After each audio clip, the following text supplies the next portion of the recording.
বরিশাল নগরীতে সিটি কর্পোরেশনের অনুমোদন ছাড়াই একের পর এক ভবন নির্মাণে নগরীর শৃঙ্খলা এবং নিরাপত্তা মারাত্মক হুমকির মুখে পড়েছে।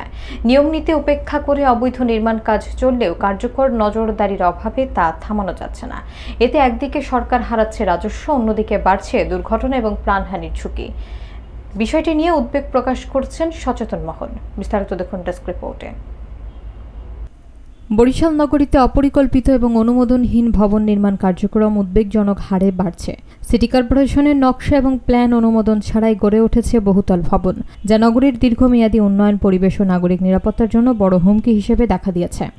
নিয়ম বহির্ভূত এসব নির্মাণের ফলে নগর পরিকল্পনা ভেঙে পড়ছে এবং সরকার উল্লেখযোগ্য রাজস্ব থেকে বঞ্চিত হচ্ছে বলে মনে করছেন সংশ্লিষ্টরা।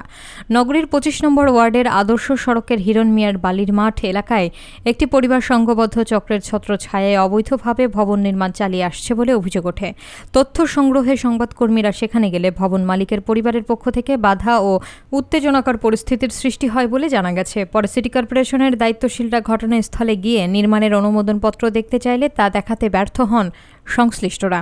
ফলে সাময়িকভাবে কাজ বন্ধের নির্দেশ দেওয়া হয়। তবে চলে যাওয়ার পর আবারও নির্মাণ কাজ শুরু করা হয় বলে অভিযোগ রয়েছে।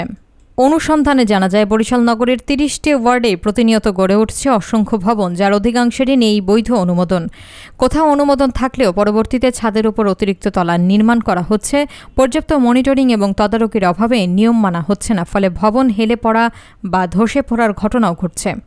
বরিশাল সিটি কর্পোরেশনের প্রধান নির্বাহী কর্মকর্তা রেজল বাড়ি জানিয়েছেন, অনুমোদন ছাড়া ভবন নির্মাণ করলে আইন অনুযায়ী জরিমানা এবং ভবন ভেঙে ফেলার ব্যবস্থা সহ কঠোর পদক্ষেপ নেওয়া হবে।